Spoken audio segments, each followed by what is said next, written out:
우리가 살아가는 이 세상, 그리고 우리 각자의 삶에서 일어나는 수많은 일들, 여러분은 이게 그냥 우연의 연속이라고 생각하시나요? 아니면 뭔가 보이지 않는 거대한 계획의 일부라고 생각하시나요? 오늘 이 자료 분석에서는 바로 이 섭리라는 개념을 가지고 이 아주 근본적인 질문에 대한 답을 한번 찾아가 보려고 합니다. 자, 이 개념이 사실 좀 복잡할 수 있거든요. 그래서 오늘은 이렇게 총 5단계로 나눠서 차근차근 살펴볼 거예요. 섭리가 도대체 뭔지부터 시작해서 그 범위는 어디까지인지, 또 어떻게 작동하는지, 그리고 마지막으로 기적과는 또 무슨 관계가 있는지까지 쭉 따라오시면 이게 이런 거구나 감이 잡히실 겁니다. 네, 그럼 바로 첫 번째 섹션부터 시작해 볼게요. 섭리가 대체 무슨 뜻인지 그 정의부터 확실하게 짚고 넘어가죠. 살다 보면 문득 이런 생각 들 때 있잖아요. 어떻게 이런 일이 나한테 일어났지? 하는 순간들이요. 내 인생의 어떤 전환점이나 역사적인 큰 사건들, 아니면 진짜 사소하게 스쳐 지나간 인연까지, 이 모든 게 과연 그냥 따로따로 일어나는 일들일까요? 아니면 뭔가 보이지 않는 끈으로 연결되어 있는 걸까요? 자, 섭리의 정의를 보면요. 핵심 단어가 바로 활동입니다. 이게 그냥 멀리서 지켜보기만 하는 게 아니라는 거죠. 하나님이 만드신 모든 것들이 원래의 목적대로, 그 방향대로 잘 나아가도록 계속해서 유지하고 보존하고 이끌어가는 아주 적극적인 과정. 이게 바로 섭리의 핵심이라고 할 수 있습니다. 그럼 이런 하나님의 활동, 이 섭리의 손길은 과연 어디까지 미치는 걸까요?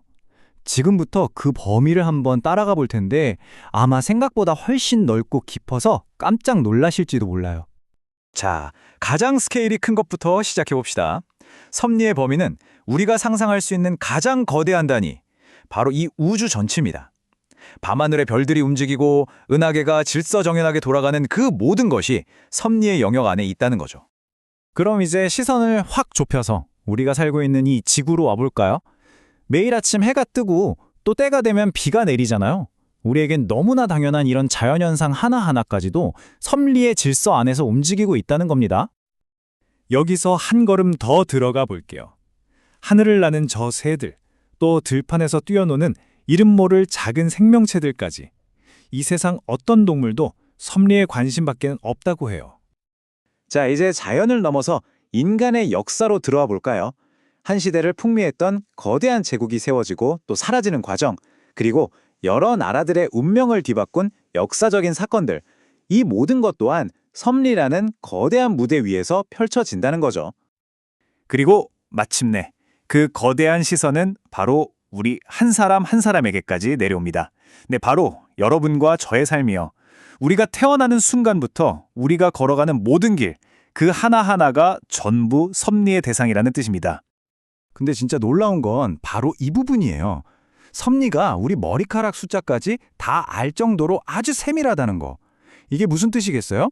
우리 눈에는 이건 그냥 우연이지 하고 지나치는 아주 사소한 일조차도 사실은 이 거대한 그림의 일부일 수 있다는 거죠. 네, 지금까지 섭리가 어디까지 영향을 미치는지 그 범위를 봤습니다.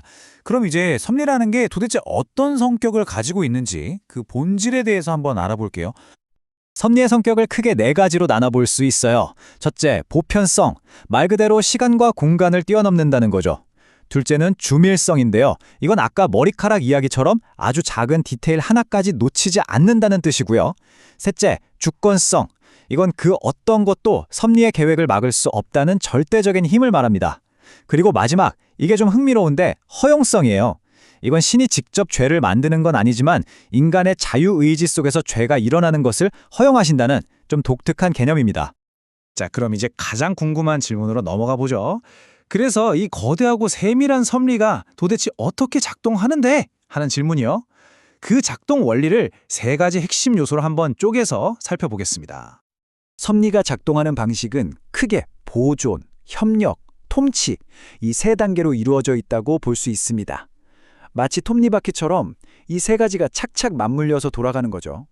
하나씩 볼게요. 첫 번째, 보존은 말 그대로 이 세상이 계속 존재할 수 있도록 딱 붙들고 있는 기초공사 같은 역할이에요. 두 번째, 협력은 조금 어려울 수 있는데 쉽게 말하면 이런 겁니다. 모든 일의 근본적인 원인은 하나님, 즉 제1원인이지만 그 힘이 자연 법칙이나 우리 인간의 의지 같은 제2원인들과 함께 또 그것들을 통해서 일하신다는 거예요. 일종의 신적인 파트너십 같은 거죠. 그리고 마지막 통치는 이 모든 것들이 결국 최종 목적지를 향해 가도록 방향을 잡아주는 뭐랄까 운전대 같은 역할이라고 할 수 있습니다. 이걸 조금만 더 깊이 들어가 보면요. 보존의 근거는 바로 노아와의 약속, 즉 어떤 일이 있어도 이 세상을 끝내지 않겠다는 약속에 있고요. 협력의 핵심은 우리가 하는 모든 행동이 사실은 하나님의 힘이 함께할 때만 가능하다는 겁니다. 그리고 통치는 정말 심오한데요. 우리가 보기엔 좋은 일이든 심지어는 도저히 이해할 수 없는 나쁜 일이든 그 모든 것조차 결국엔 하나님의 더 큰 그림을 완성하는 데 쓰일 수 있다는 걸 의미합니다. 네, 이제 드디어 마지막 섹션입니다. 지금까지는 자연 법칙 안에서 일어나는 어떻게 보면 평범한 섭리에 대해 이야기했잖아요.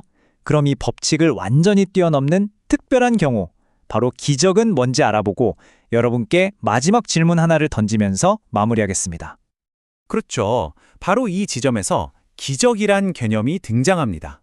섭리가 평소에는 자연법칙이라는 파트너와 협력해서 일한다고 했는데 갑자기 홍해가 갈라진다거나 죽었던 사람이 살아나는 것 같은 일들은 도대체 어떻게 설명해야 할까요?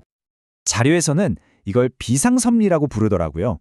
기적이란 평소에 사용하던 자연 법칙이나 인간의 의지 같은 중간 단계를 싹 건너뛰고 하나님이 직접적으로 그리고 초자연적인 방식으로 개입하시는 사건을 말합니다. 왜 그렇게 하시냐고요? 바로 당신의 뜻을 아주 분명하고 확실하게 보여주기 위해서죠. 그래서 기적은 보통 눈에 보이는 가시적인 형태로 나타나는 거고요. 자, 오늘 나눈 모든 이야기를 한 문장으로 요약하면 아마 이렇지 않을까 싶어요. 섭리라는 관점에서 보면 우리 삶의 좋은 일은 물론이고 우리가 마주하는 반대와 역경조차도 결국에는 더 위대한 목적을 이루기 위한 과정의 일부가 될 수 있다는 것. 그래서 오늘 여러분께 이 마지막 질문을 꼭 드리고 싶습니다. 만약 우리가 일상에서 겪는 모든 기쁨과 슬픔, 성공과 실패, 그 모든 순간들 너머에 사실은 어떤 거대한 계획과 목적이 있다는 이 섭리의 렌즈를 끼고 세상을 본다면 과연 여러분의 오늘 하루 그리고 앞으로의 삶을 바라보는 시선이 어떻게 달라질까요? 한 번쯤 깊이 생각해 볼 만한 질문인 것 같습니다.